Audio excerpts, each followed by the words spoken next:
السلام علیکم ورحمت الله وبرکاته. ګرانو زده کوونکو، الله جل جلاله دې وکړي چې تر دې دمه روغ جوړ او د صحت جامې مو پر تن اوسیږي. تېر لوستونه مو هم په پوره غور او دقت سره زده کړي وي او د نن ورځ د لوست لپاره مو هم په خپلو کورونو کې چمتووالی نیولی وي.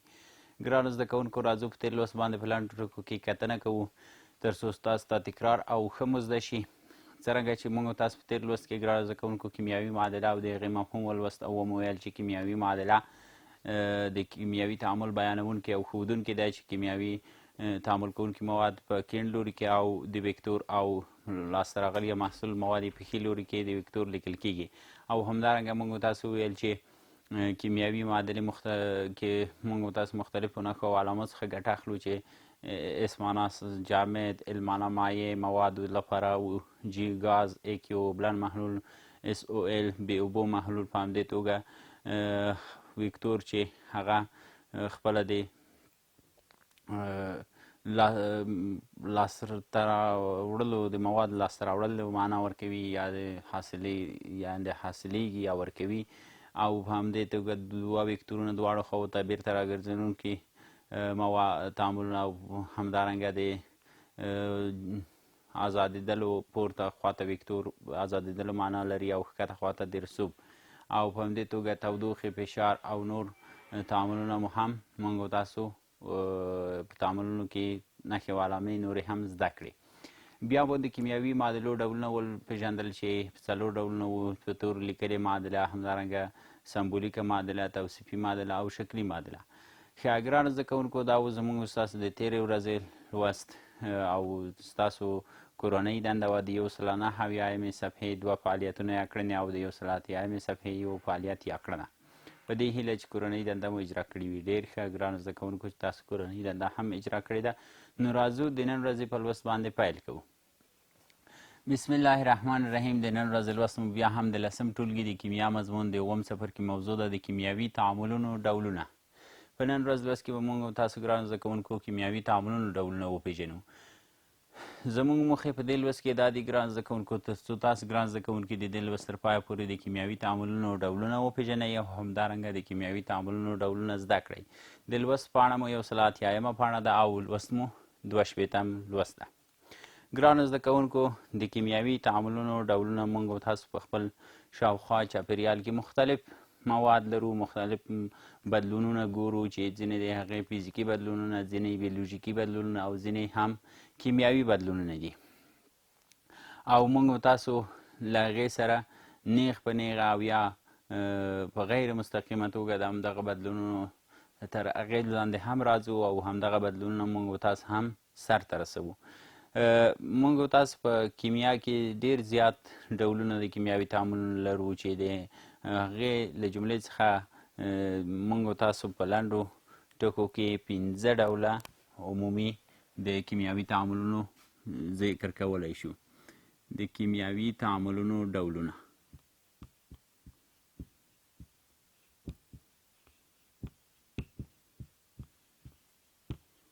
چې په 15 عمومي برخو ویشل شوي دي. ډولونو: لومړی ترکیبي یا جمعي تعاملونه. ترکیبي یا جمعي تعاملونه دي. دوهم ډول یې هم تجزیوي تعاملونه دي. او دریم ډول یې ګرانو زده کوونکو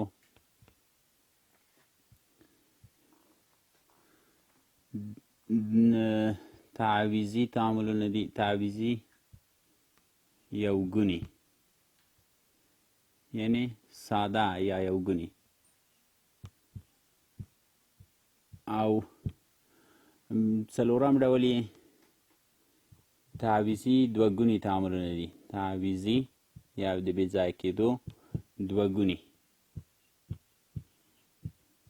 او پنځم ډول یې ګرانو زده کوونکو د سوان تعاملونه دي. د سوان تعامل. ګرانو زده کوونکو، دا 15 عمومي ډولونه د کیمیاوي تعاملونو موجود دي. خو کیمیاوي تعاملونه ډولونه په 180 صفحه کې تاسو په جدول کې په 180 او 182 صفحه کې په جدول کې هم ګورئ چې په اوو عمده برخو ویشل شوي دي یا طبقه بندي شوي دي. د الکترون د انتقال په اساس بیا په دوه ډوله دي چې اکسیدیشن او ریډکشن تعاملونه او اکسیدیشن او ریډکشن څخه پرته تعاملونه. بیلګې او نومونه تعریفونه یې هم شته او بیلګې یا مثالونه یې هم شته. همدارنګه د انرژي د انتقال په اساس بیا په دوه ډوله دي چې یو اګزوترمیک دي بل اندوترمیک تعاملونه دي. په همدې توګه بیرته راګرځېدونکي تعاملونه دي. دریم ډول د تعاملونو چې رجعي یا ګرځېدونکي او غیر رجعي یا بیرته نه راګرځېدونکي په دوو برخو ویشل شوي او مثالونه یې هم شته. د موادو د څرنګوالي په اساس بیا په درې ډوله دي چې سوځېدو تعامل تعریف یې هم شوی او مثال یې هم ذکر شوی هایدرولیز تعامل دی او د همدارنګه د خنثی کېدو تعامل ده. او په همدې توګه په 182 صفحه کې د پنځم ډول د تعاملونو میخانیکیت په اساس طبقه بندي شوي چې راډیکالي د زیاتېدو او د لرې کېدو او د الکترون خوښونکو تعاملونه دي چې تعریفونه یې هم ذکر شوي او بیلګې هم. شپږم ډول د لومړنیو موادو او د تعامل د محصولاتو د مقدار په اساس هم په دوه ډوله دي چې تجزیوي او ترکیبي تعاملونه تعریفونه او مثالونه یې هم شته. او د ځای نیول کېدو په اساس باندې اووم ډول د تعاملو ساده تعویضي یا یوګوني او ډبل تعویضي یا دوه ګوني تعویضي تعاملونه هم دي چې تعریفونه او مثالونه یې هم ذکر شوي دي. ګرانو زده کوونکو، نو موږ به تاسو راځو د همدغه تعاملونو د ډولونو څخه یوګوني یا ساده تعویضي تعاملونه په مفصل ډول لولو. لومړی ساده یا یوګوني تعویضي تعاملونه په مفصل ډول لولو. ګرانو زده کوونکو، څرنګه چې د تعویضي تعاملونو له نوم څخه څرګندېږي تعویض یا د ځای بدلول، نو ساده یعنی یوګونی تعویضي تعامل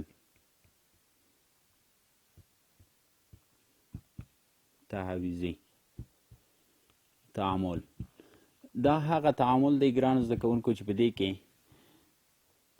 تنها د یو عنصر اتمونه راځي او په یو مرکب کې د بل عنصر د اتمونو ځای اشغالوي او نیسي، چې دې ته ساده تعویضي تعامل یا یوګوني تعویضي تعامل ویل کیږي. او که چیرته موږ تاسو د دې تعامل عمومي بڼه ولیکو، A یوه ماده ده جمع B C یو مرکب ده یوه بله ماده ده، نو په دې کې ممکن چې A د B ځای اشغال کړي، A C مرکب لاسته راشي جمع B بې ځایه شو، نو A ماده راغله د B ځای اشغال کړ.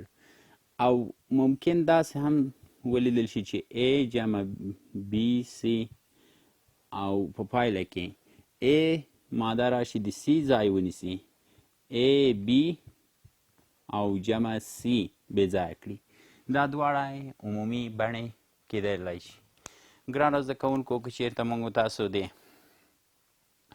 همدغه ساده تعویضي تعامل بیلګه یا مثال وړاندې کوو، نو موږ تاسو ګورو چې پوتاشیم بروماید KBr چې یوه مالګه ده، پوتاشیم بروماید یا KBr یوه مالګه ده. د دې پوتاشیم بروماید اوبلن محلول رااخلو او له دې سره کلورین د هغه اووه عناصرو له جملې څخه دی چې دوه ګوني حالت پیدا کیږي. کیدای شي چې Cl2 هم ولیکو او په دې ډول یې هم لیکلی شو چې کلورین له بل کلورین سره اړیکه لري د ګاز په حالت. دا دواړه چې سره یو ځای شي، ګرانو زده کوونکو، کلورین راځي د برومین ځای اشغالوي، چې په پایله کې پوتاشیم کلوراید اوبلن محلول مالګه او جمع برومین بې ځایه کیږي.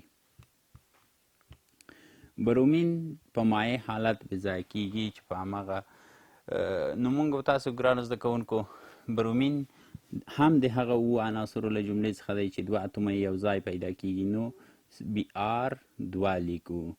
ګرانو زده کوونکو، که چیرته د معادلې توزین ته ځیر شو چې موږ تاسو معادله توزین هم زده کړو، نو معادله یې توزین شوې معادله نه ده.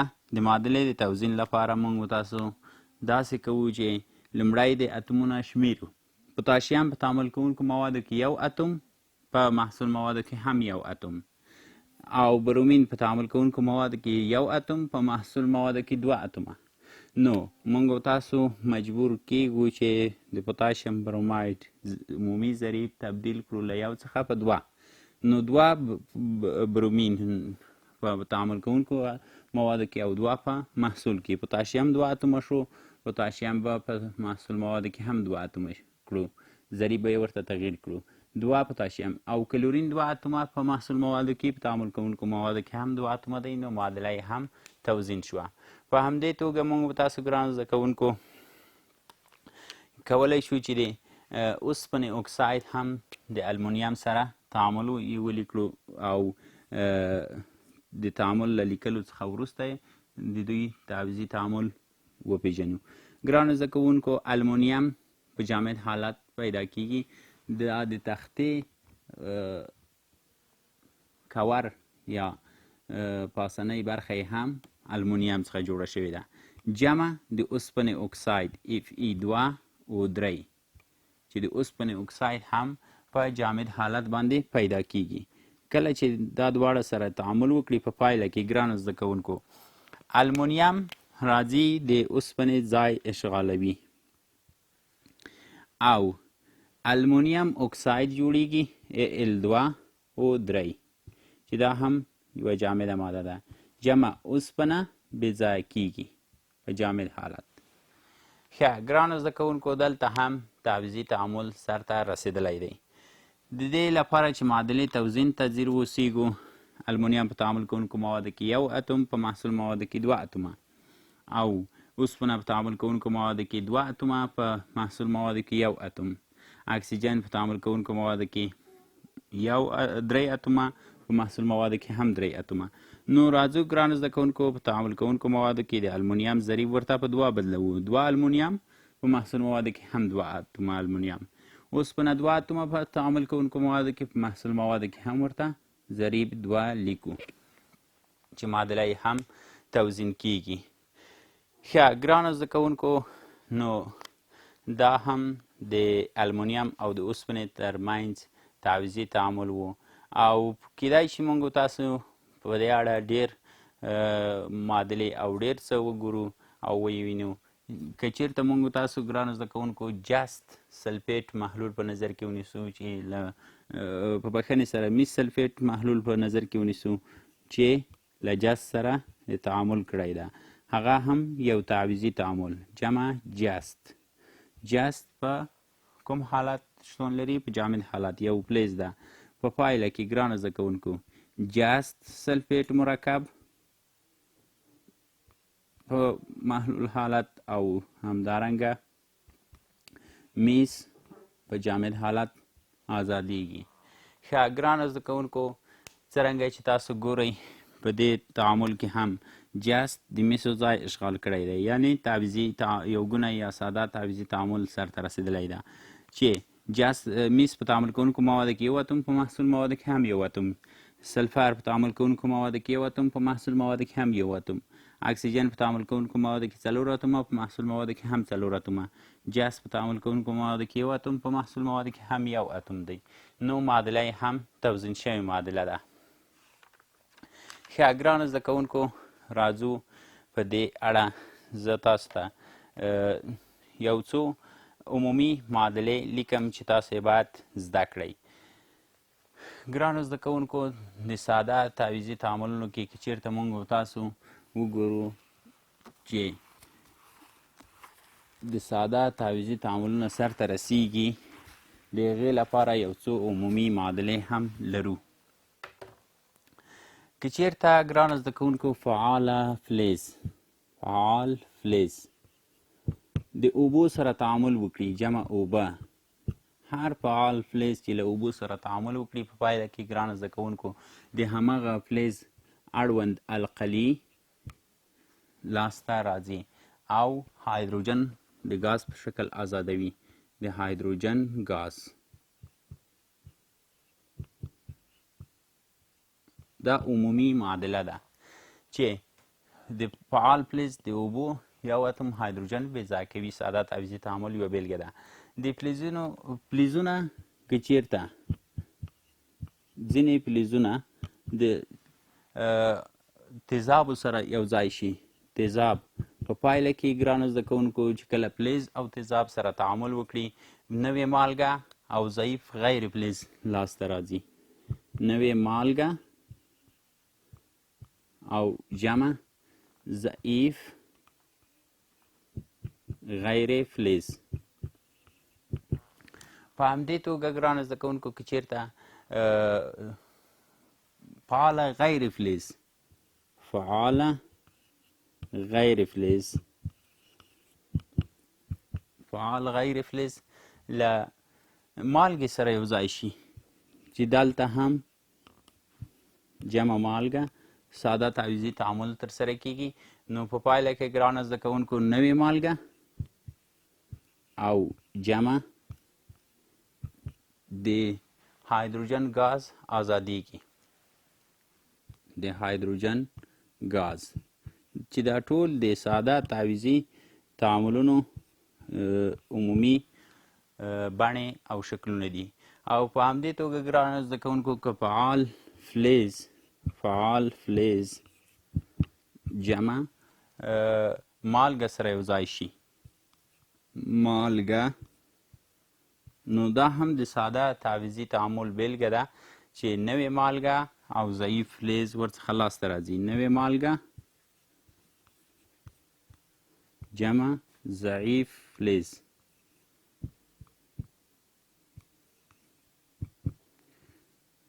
ضعیف فلز ورڅخه لاسته راځي. ګرانو زده کوونکو نو دا د ساده یا یوګوني تعویضي تعاملونو عمومي بڼې او شکلونه دي. راځو ګرانو زده کوونکو د لوست په دې برخه کې تاسو ته یو لنډ ازمایښت سرته رسوم په دې هیله چې تاسو ورته ځیر اوسیږئ او هغه زده کړئ. نو د دې لپاره ګرانو زده کوونکو یو چې زموږ ستاسو صحت ته زیان ونه رسیږي ماسک او دستکش هم کاروو او ورڅخه ګټه اخلو. ګرانو زده کوونکو تاسو ځیر اوسیږئ. لومړی موږ تاسو یو ټیسټ ټیوب انتخاب کړی ده، په هغې کې موږ تاسو د دې ازمایښت د سرته رسولو لپاره ټیسټ ټیوب ته اړتیا لرو او په همدې توګه ټیسټ ټیوب دانې یا ټیسټ ټیوبونو د ایښودو ځای ته هم اړتیا لرو او دوهم یو لوی ټیسټ ټیوب ته اړتیا لرو، یو کوچنی او یو لوی. دا ازمایښت په مختلفو بڼو سرته رسېدای شي چې دا یې تر ټولو ساده او اسانه بڼه ده. ګرانو زده کوونکو په دې کې د جست پوډر موجود دی، زنک پوډر. لومړی د مواد اخیستونکي قاشقې په مرسته ډیر کم جست را اخلو، د جستو پوډر را اخلو او په ټیسټ ټیوب کې اچوو. کله مو چې په ټیسټ ټیوب کې واچولو نو ګرانو زده کوونکو همدغه د جستو پوډر مو ټیسټ ټیوب کې چې کله واچوو د جستو د پوډر سر تړو او بیا له هغې څخه وروسته د څاڅکي څڅونکي په واسطه د هایدروکلوریک اسید یا د مالګې تیزاب را اخلو او د دې هم سر بندوو. دا تیزاب له ځانه سره په خوندي بڼه ږدو او سر یې بندوو، ځکه چې تیزاب تخریش کوونکي دي تر څو له منځه توی نشي او له منځه ولاړ نشي. نو ګرانو زده کوونکو اوس اورلګید هم موږ تاسو ته اړتیا ده په دې ازمایښت کې. اوس موږ تاسو دوهم ټیسټ ټیوب چې لوی ټیسټ ټیوب ده را اخلو او د دوهم ټیسټ ټیوب د لومړي ټیسټ ټیوب له پاسه نیسو او د قطره څڅونکي په مرسته باندې د هایدروکلوریک اسید په جستو پوډر باندې څڅوو. دوهم ټیسټ ټیوب ورباندې په معکوس ډول ږدو. ګورو ګرانو زده کوونکو تاسو ورته ځیر اوسیږئ چې تعامل ترسره کیږي او د هایدروجن ګاز ازادیږي. نو موږ تاسو اورلګیت را اخلو او هایدروجن ګاز سوځوو چې یو غږ کوي او همدارنګه سوځیږي. تاسو وکتل ګرانو زده کوونکو چې د هایدروجن ګاز وسوځید چې د تعامل په پایله کې لاسته راغلی و. دا هم یو ساده تعویضي تعامل و چې ترسره شو. ښه ګرانو زده کوونکو، دا چې زموږ ستاسو د نن ورځې لوست پای ته رسیږي. ستاسو کورنۍ دنده د 185 صفحې کړنه ده چې تاسو یې په خپلو کورونو کې اجرا کړئ. تر راتلونکي لوست پورې تاسو پر لوی او بښونکي رب سپارم. الله مو مل شه.